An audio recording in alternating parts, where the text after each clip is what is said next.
Hi, everyone. In this presentation, I'm going to talk about some of the work that I did um, with 3 other scholars looking at a policy change in the state of Texas. Our presentation is titled Educator Perceptions Following Changes in Gifted Education Policy, Implications for Serving Gifted Students. I did this with my colleagues Rachel Moon, Javetta Jones Roberson, and Charles Ted Flemister. And if you have any questions or comments or want to know more information about this presentation, you can reach out to me at jarrett.hodges@unt.edu. So a little of what you can expect in this presentation. The first thing that you can find is some of the background of the study. You'll hear about what we did, and finally, you'll hear about what we found. So the overall background, as you can see from this big Texas flag, this deals with a policy change that happened in the 2018-2019 legislative session, referred to as House Bill 3. Under House Bill 3, there was the removal of gifted education funding in the state of Texas. Prior to this, there had been a funding weight attached. So for every student who is ID'd as gifted, up to 0.12, a funding weight, or excuse me, up to 0.05 or 5% of the student body, a funding weight could be attached of 0.12. So Texas funds students by lump sum. So for every student, a district gets X amount of dollars. And then funding weights are attached to that. Say, for example, if they meet certain criteria, or if they're part of some special population, a funding weight is attached. In the case of GT, a 0.12. So gifted ed students brought an extra 12% more. That's how much more money they brought to their district. And this money could be used either directly or indirectly. Direct way was like direct funding. A portion of it had to be used towards teachers, curriculum. Direct way the GT students were served. And then the other portion could be used indirectly. And indirectly was pretty amorphous. There was a lot of leeway on how a district could do that. But in the 2018-2019 legislative session, the name of the game was to redo Texas's funding, funding for schools, school finance. That was the name of the game. And one of the big pushes in the legislative session was the removal of the GT funding weight. But despite this big push amongst certain legislators and amongst certain constituents group, there was a big pushback. There were letter writing campaigns. There were a lot of testimony. There was a lot of organization to push back. And in the end, legislation still decided to remove it, to repeal the funding. And instead, as somewhat of a consolation, a small accountability measure was added.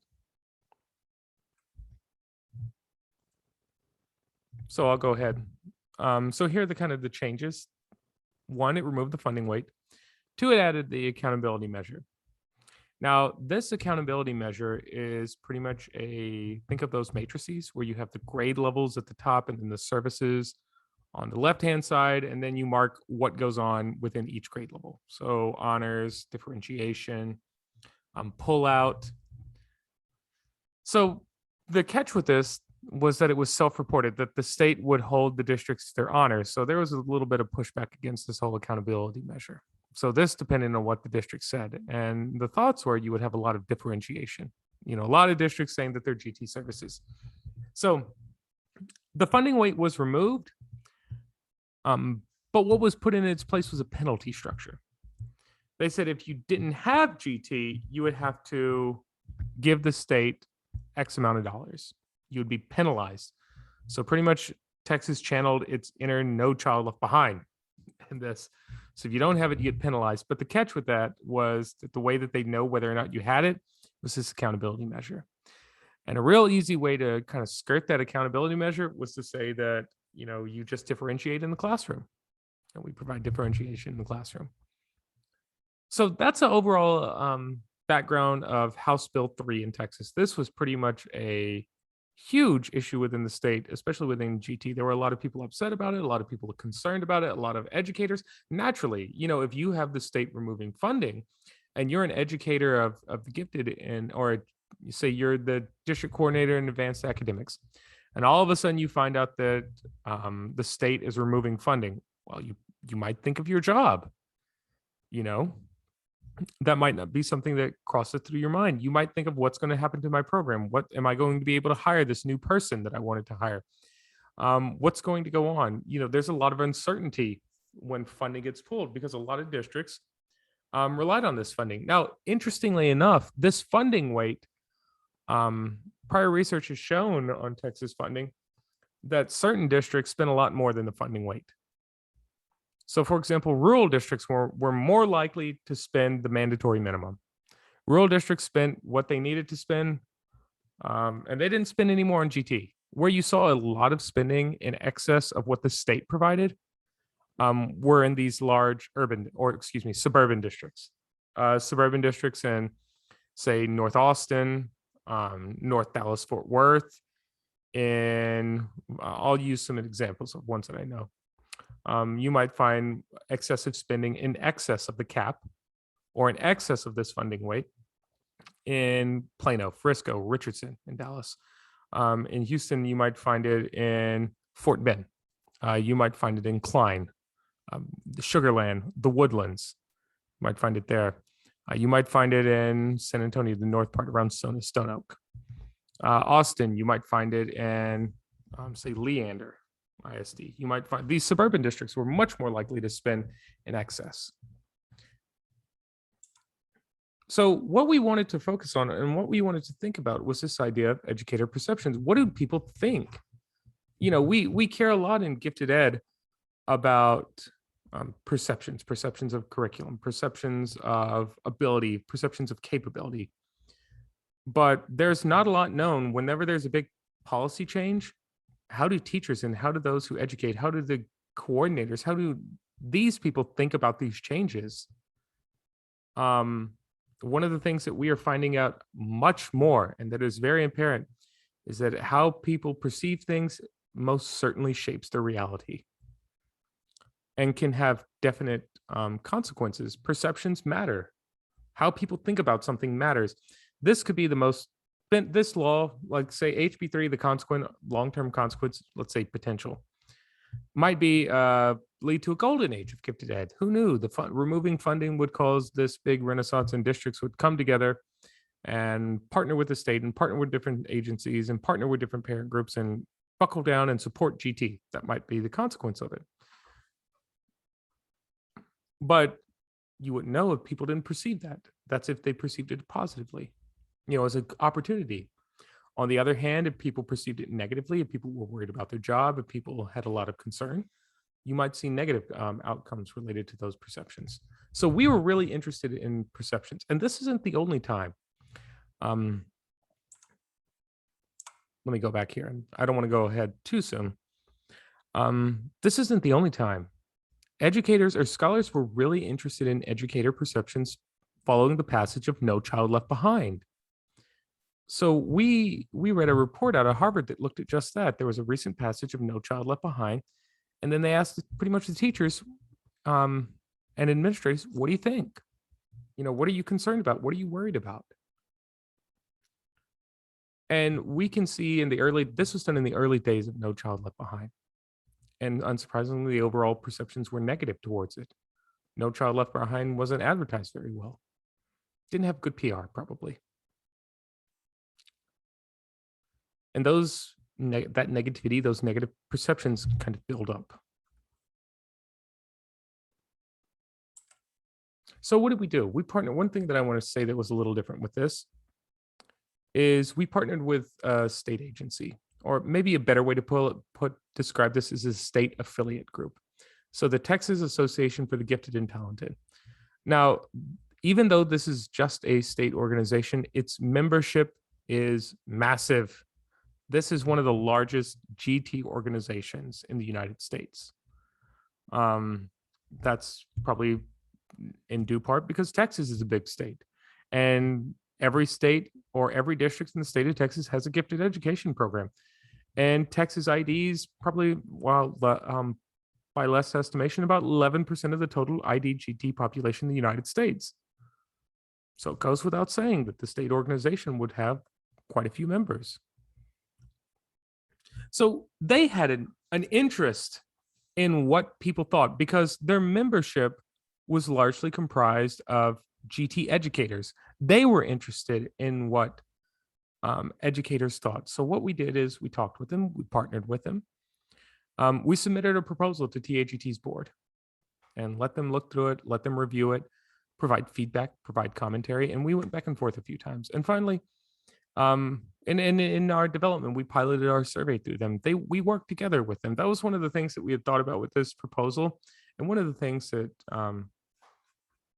that I think is important, my colleagues think is important, is more partnership with state affiliate groups.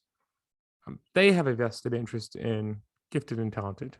You know, they have a vested interest, and many of them want to work with scholars. So we also hope that this paper, this presentation, kind of serves as an example of what can be done working with state agencies and the opportunities there. But to go on, we worked with them, and part of the thing that we were able to do in this was use the TAGT membership base as part of our study. So like I said, we developed a survey. That was one of the first steps we did. Well, first step was submitting the proposal. That was step one.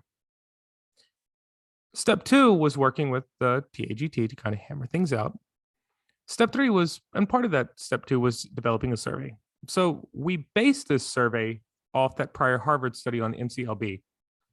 And though in that study, they cared pretty much about three things, which are immediacy, awareness, and sentiment. So what does that mean? Immediacy is, when do you think this policy is going to happen? Is it going to happen? Is it something that might not affect you soon? Is it something that'll affect you 10 years from now? When is it going to affect you? Awareness is, how much do you know? You know, how much do you believe you know about the policy? Like in the case of NCLB, a lot of people thought they knew a lot. And sentiment is how you feel about it. So those are three areas of focus that when we talk about perceptions that we think about, it's when, how much do you know, prior knowledge, and what do you think about it? And interestingly enough, as you'll see, these kind of relate and don't relate to each other. So here are our research questions. And we wanted to look at kind of, you can see the summary of these. The difference between how people think things are related, the difference between how people think in regards to the state and their district. So we asked, are they aware? You know, how aware are they? Do they perceive the changes as positive or negative? When do they think it'll happen? When do they think the effects of HB3 will manifest within the state? And then we wanted to know how those three things, awareness, perception, and perception immediacy, related to their feelings of future towards GT. And we asked that one, not just the future of GT in Texas, but the future of GT in their district. Because we were curious about something. And I'll give a little more detail, kind of leave a little cliffhanger as I go through here. Before I go on, I want to talk about something else, and this is a little out there, but I want to give some context. What we did was a Bayesian analysis. We used Bayesian statistics to analyze the survey data. So Bayesian is a little bit different than traditional frequentists, and I want to go over this to kind of give some context of what you're about to see in some of the findings, and as I discuss the findings. One thing is Bayesian uses priors, and you can think of a prior. The way that we use priors was a way to regularize, aka it's a way to be more conservative in your approaches. It can kind of mitigate some more outlandish findings. It's a way, like I said, it gives more conservative approaches. The next thing are credible intervals, and these are really close. In practice, they're very similar to confidence intervals. They're philosophically different, but the reality is in practice they're the same. Oh, not the same. I shouldn't say that. That's naughty of me. I should say in practice they're very similar, and people use them. People use them in similar ways. The final thing is how it estimates. It's sent through Markov chain Monte Carlo. Bayesian statistics usually have these massive intervals that are impossible to calculate. The word is intractable. And so what they use is they use Markov chain Monte Carlo to kind of sample. from like the probability space under the integral, and or under the curve, like where the integral is at, to kind of estimate what the integral is. So those are the kind of overall ideas behind Bayesian. One thing that you'll notice that is different, here's what that means and where the difference are. One, there are no real p-values. Bayesians don't really use p-values to describe things. And two, Bayesians don't really talk about point estimates. They talk about the distribution of a point estimate. So think of this for a student. If you were to talk about their grade, you wouldn't say, well, the student's average is a 95. You would say the student's average varies between 93 and 97, and it's somewhere in there. And Bayesians might care about the shape, and you might say it's leptokurtic or platykurtic. So more uniform or less uniform. So that's a very brief crash course on Bayesian statistics. So here's one of our findings, the first thing, kind of like the descriptive finding. And this is the effects of HB3 in the perception of the future. And this is sentiment. So the higher, the better. You can think of this, the more positive. So overall, you see that perceptions for districts are worse overall. Now, an interesting thing about this, I want to give a little context to this. A portion of our survey was administered during HB3, or a portion of those samples. I tend to believe, and you can see this in the limitations, that this had an effect on some of the output. This probably had an effect where people were feeling much more negative towards their own district's future. Now, here's the next portion of our findings and kind of the overall meat. And this is what Bayesian output really looks like, which are these distributions. So you see a variable, and you see the distribution of the variable. And pretty much what you can kind of interpret these as, just like a confidence interval, if they really overlap 0, there's not as much evidence. But they can overlap 0 a little bit, and you can say there is a little bit of evidence. That's the nice thing about Bayesian. We can say there is a little bit of evidence. So one thing that we can see is the familiarity with the change in HB3, how much they knew about it, didn't really have an effect on how they felt about it. They knew a lot, they knew a little, didn't matter. That did not affect how they felt. That was the first interesting finding, is that you can say knowing a lot or educating someone about a policy doesn't necessarily affect how that person feels about that policy and perceives it. But an important thing is this is self-reported knowledge. So this is how people reported how much they knew. So those who reported that they knew a lot, those who reported that they knew a little, didn't matter. That wasn't a very good predictor of how they felt. Now, how they perceived of it did. That's the second one. So the first one, change, familiarity of change, didn't have much of an effect. But what they felt about it did have a effect on their perceptions of the future. So those pretty much, the more positive they felt about HB3, the better they thought the future would be. That should surprise no one. But the thing is, that was a pretty strong predictor. Knowing about HB3 didn't really change how they felt about the future. They can know a lot, they can know a little, was not a big predictor. But what they thought about it, how they felt about it, that changed how they saw the future. So in other words, an educator could know a lot about HB3, a lot about what the changes mean. And they could not like it. And they would not have a good opinion of the future, both in the state or in their district. And conversely, they could know very little about HB3. They could not like it, though. And they could and they would have a negative opinion. So whether or not they knew a lot did not have a real effect. Conversely, we see a little bit of evidence for when, particularly for the state, more for the state than the district. For the district, when was just like when it would affect, it might affect tomorrow, it might affect a year, it might affect 3 years from now. I didn't really change your perception of how things went for the district. For the state, there is some evidence.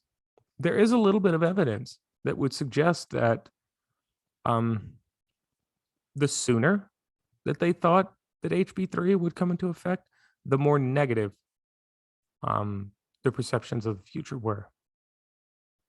So there was a little bit of that.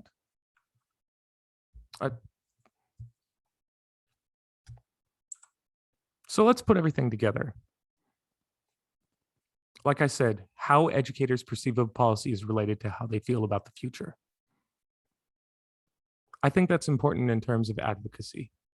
When we think about how to advocate, when we think about how to support educators or what we should do, you know, one of the things, it's a better way to say it is hearts over mind. That's a good way to think about it. And the second one that kind of relates to that, increased reported knowledge, doesn't relate to how they felt about the future. And there's limited evidence to suggest that when a policy would be enacted would influence how they perceive the future. Now, a little bit of an interesting thought about some of the next steps that we'd like to do with this. One thing that we'd like to do is administer this survey again. Now, there's been some recent changes kind of related to all this advocacy, all this push together. The funding weight was added again, but at a much lower level. So instead of being a 0.12, instead of about a point, I think 0.65. It's about where it's added. So you have, or 0.065. So you have a much diminished funding. So maybe I'm curious, what we're curious is with this reinstatement of funding, you know, even though it's partial, have things changed? Are people more positive about the future of Texas? Does this say, does the step of, I almost see it like the California model, which is the removal, complete removal, then a step back, like the step down method towards getting rid of GT in a state. I'm real curious about that.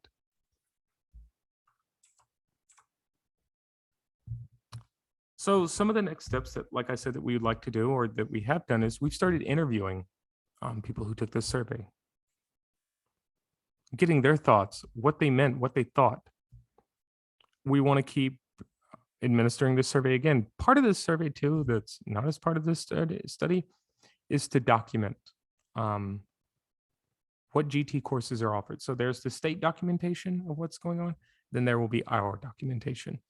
And the curious thing will be is if our documentation aligns with the state's documentation of what service models are within the are being provided. One final thing, this paper was recently published in GCQ. You can see it in the current issue.